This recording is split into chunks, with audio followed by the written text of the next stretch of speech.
বিশ্বকৰ্মা পূজাৰ সকলোকে শুভেচ্ছা জ্ঞাপন কৰিছোঁ আৰু বিশ্বকৰ্মা পূজাৰ লগে লগে শৰতৰ আগমন ঘটিছে যেন এক ধাৰণা বা প্ৰাকৃতিক পৰিৱেশে আমাক ধাৰণা দিছে।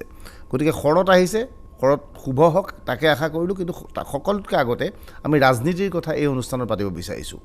ইতিমধ্যে সৰ্বত্ৰ চৰ্চিত বিষয়বস্তু হৈছে সদৌ অসম ছাত্ৰ সন্থা আৰু যুৱ ছাত্ৰ পৰিষদৰ নেতৃত্বত গঠন হোৱা অসম জাতীয় পৰিষদ।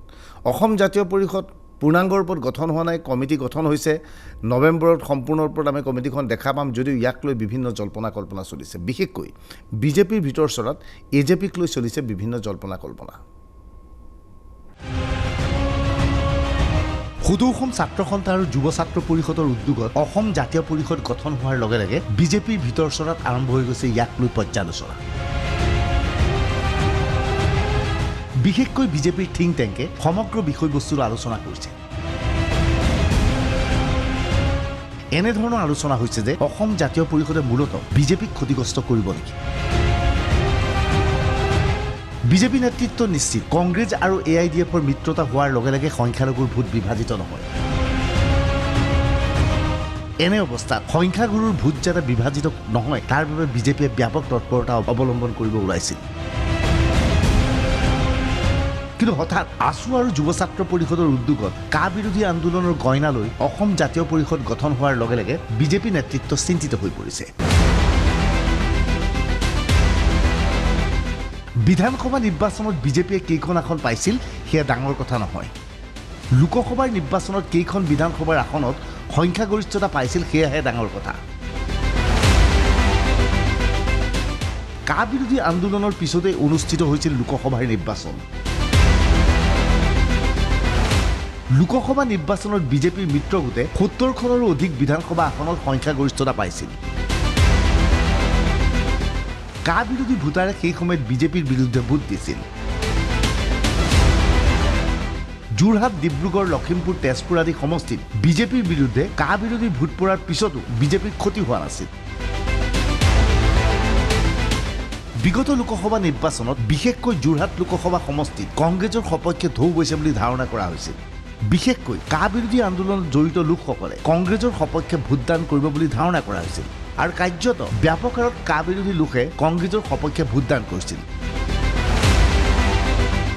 নিৰ্বাচনী ফলাফলৰ অন্তত দেখা গ'ল কা বিৰোধী ভোটাৰে বিজেপিক ভোটদান নকৰিলেও বিজেপি ক্ষতিগ্ৰস্ত নহ'ল। গতিকে অসম জাতীয় পৰিষদ গঠন হোৱাৰ পিছত বিজেপি নেতৃত্বই ধাৰণা কৰিছে যে কা বিৰোধী আন্দোলনত জড়িত হোৱা লোকসকলে যিসকলে বিজেপিৰ বিৰুদ্ধে থিয় দিছিল সেই ভোটৰ একাংশ এতিয়া জাতীয় পৰিষদৰ সপক্ষে যাব। জাতীয় পৰিষদৰ জন্ম নোহোৱাহেঁতেন সেই ভোট কংগ্ৰেছে লাভ কৰিলেহেঁতেন। কিয়নো কা বিৰোধী আন্দোলনত জড়িত একেখিনি লোকেই কংগ্ৰেছ অথবা আছু বা যুৱ ছাত্ৰ পৰিষদৰ আন্দোলনত অংশগ্ৰহণ কৰিছিল। বিজেপি নেতৃত্বৰ এই ধাৰণা সত্য প্ৰমাণিত হ'ল কংগ্ৰেছ নেতৃত্বৰ বক্তব্যৰ পৰা। কংগ্ৰেছৰ জ্যেষ্ঠ নেতা ৰকিবুল হুছেইনে বজালি যি ভাষ্য আগবঢ়ালে সেই ভাষ্যৰ পৰা স্পষ্ট হৈ পৰিছে বিজেপিৰ যি অংক সেই অংকক সঠিক ৰূপতে আগবাঢ়িছে। কৈছোঁ যে তেওঁলোকে বিৰোধিতা কৰিব পাৰে, কিন্তু লক্ষ্য আমি যেতিয়া কা বিৰোধিতা কৰিছিলোঁ একেখিনি মানুহ আমাৰ তাতো আহে, একেখিনি মানুহ ছাত্ৰ সন্থাটো যায়, একেখিনি মানুহ অসম জাতীয়তাবাদী যুৱ ছাত্ৰ পৰিষদৰ তাতো যায়, যিখিনি মানুহ মূল শক্তি আছিলে বিজেপিৰ। গতিকে এই মানুহখিনি আপোনাৰ জাতীয় পৰিষদতো যাব পাৰে, কংগ্ৰেছতো আহিব পাৰে, তেওঁলোকৰ ইচ্ছাৰ কথা।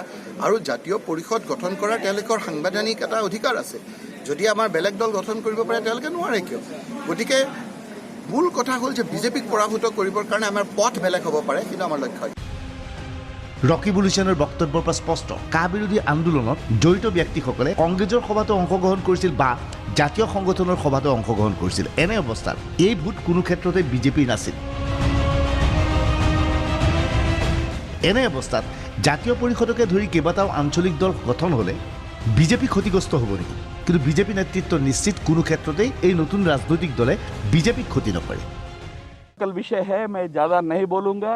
यहाँ जो भी पार्टियाँ बने बिगड़े, इस राज्य में भारतीय जनता पार्टी नेतृत्व वाली गठबंधन आने वाले चुनाव में बहुत बड़ा, पहले से भी बड़ा मैंडेट लेकर वापस आएगा। असम की जनता का भूरी भूरी आशीर्वाद हमको मिलेगा, ये पूरा विश्वास हमको है।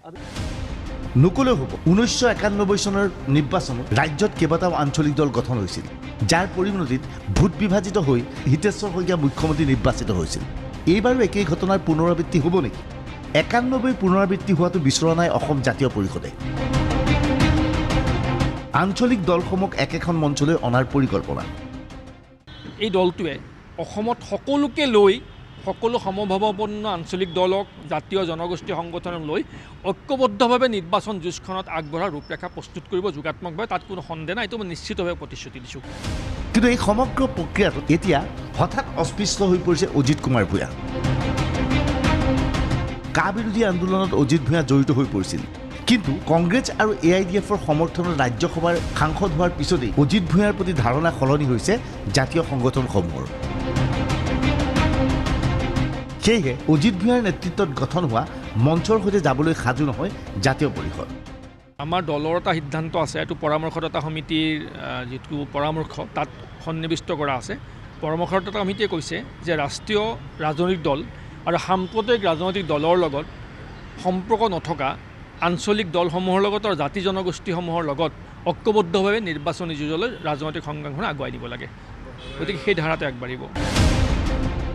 আছু যুৱ ছাত্ৰ পৰিষদৰ নাম নল'ব, সকীয়াই দিলে বিজেপিয়ে। এতিয়া এই দলৰ লগত আছু আৰু যুৱ ছাত্ৰ পৰিষদৰ নাম কোনো আনিব নালাগে, কাৰণ কিয় আছু আৰু যুৱ ছাত্ৰ পৰিষদ এটা হৈছে এটা সুকীয়া সংগঠন, যিয়ে নেকি অসম আন্দোলন কৰিছিল আৰু যাৰ নেকি অসম আন্দোলন সন্দৰ্ভতে হওক, বিদেশী বহিষ্কৰণে হওক, বিতাৰণে হওক বা CA হওক, এইবোৰ কথা কোৱাত তেওঁলোকৰ ৰাইট আছে। গতিকে এতিয়া যিহেতু অন্য এটা ৰাজনৈতিক দল খুলিলে, গতিকে আছুৰ কান্ধত যুৱ ছাত্ৰ পৰিষদৰ কান্ধত বন্ধুত্ব ধৰি পেলাই কোনোৱে এনেকুৱা ৰাজনীতি কৰিব পৰাটো অনুচিত বুলি মই ভাবোঁ। কিন্তু জন্ম দিছে বেলেগ কথা। জাতীয় পৰিষদক লৈ আলোচনা বিলোচনা চলি থকা অৱস্থাতেই কংগ্ৰেছ AIDFৰ মিত্ৰতাক লৈ বিজেপি নেতৃত্ব বহু ক্ষেত্ৰত চিন্তিত হৈছে। বিশেষকৈ দুটা সমষ্টি বিজেপি এইবাৰ পৰাজিত হোৱাটো কাৰ্যত নিশ্চিত হৈ পৰিছে। সেই দুটা সমষ্টি হৈছে সভাপতি ৰঞ্জিত দাসৰ সৰভোগ আৰু বিধায়িকা আংগুৰলতাৰ বটদ্ৰৱা। RSSৰ একাংশ নেতাই আংগুৰলতাক বটদ্ৰৱাৰ পৰিৱৰ্তে নলবাৰীৰ পৰা টিকট দিয়াৰ পোষকতা কৰিছে। ঠিক একেদৰে ৰঞ্জিত দাসে এইবাৰ সৰভোগৰ পৰা পাটাচাৰকুছিত নিৰ্বাচনত প্ৰতিদ্বন্দ্বিতা কৰিব বিচাৰিছে। সেয়েহে ঘনে ঘনে ৰঞ্জিত দাসক দেখা গৈছে পাটাচাৰকুছি সমষ্টিত। অৱশ্যে বিজেপিৰ কেন্দ্ৰীয় নেতৃত্বৰ উচ্চস্তৰীয় সূত্ৰই 24 ঘণ্টাক জানিবলৈ দিয়া মতে কোনো ক্ষেত্ৰতে এইবাৰ কোনো বিধায়কৰ সমষ্টি সলনি কৰা নহয়। ৰঞ্জিত দাসক সোধা হৈছিল, আপুনি সমষ্টি সলনি কৰিব নেকি? জিলাবাসী ৰাইজে বিচাৰিছিলে 16 চনত মই মন্ত্ৰী হোৱাটো বিচাৰিছিলে। মোক ৰাষ্ট্ৰীয় সমিতি কি কৰি দিলে, অধ্যক্ষ পাতি দিলে, অসম বিধানসভাৰ অধ্যক্ষ। বৰপেটা জিলাবাসী সন্তুষ্ট হৈছে।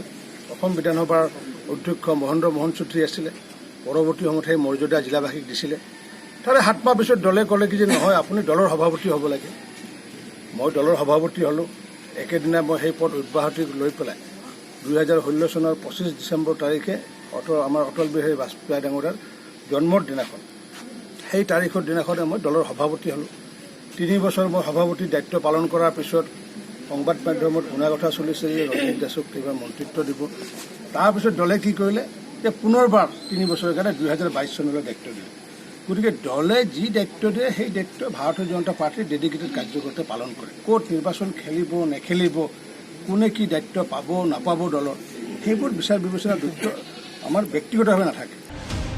এইখিনি মুহূৰ্ততে প্ৰশ্ন হৈছে, কংগ্ৰেছ AIDFৰ মিত্ৰতাৰ ফলত প্ৰাৰ্থিত্ব প্ৰত্যাশী বহু কংগ্ৰেছ নেতা ক্ষুণ্ণ হৈ পৰিব নেকি? লগে লগে বিদ্ৰোহ হ'ব নেকি? কংগ্ৰেছ AIDFৰ মিত্ৰতাত কংগ্ৰেছ নেতা ক্ষুণ্ণ হ'ব নেকি? টিকট নোপোৱা প্ৰাৰ্থীয়ে প্ৰতিবাদ কৰিব নেকি?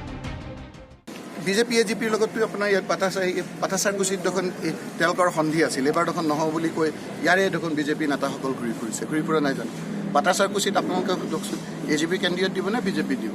ভৱানীত AGPত দিব নে বিজেপিক দিব, নে আপোনাৰ বেলেগ দলৰ আপোনাৰ কৰিব? গতিকে এই কথা বতৰাবিলাক নহওঁতেই যদি আমি কথা বতৰা কোৱা আৰম্ভ কৰোঁ, তেতিয়া ভাবিব লাগিব যে এই কথা বতৰাবিলাক সোধাৰ কিবা আপোনাৰ ভিতৰি কিবা এটা আপোনাৰ উদ্দেশ্য আছে। আগন্তুক বিধানসভা নিৰ্বাচন ক্ৰমাৎ আকৰ্ষণীয় হৈ পৰিছে।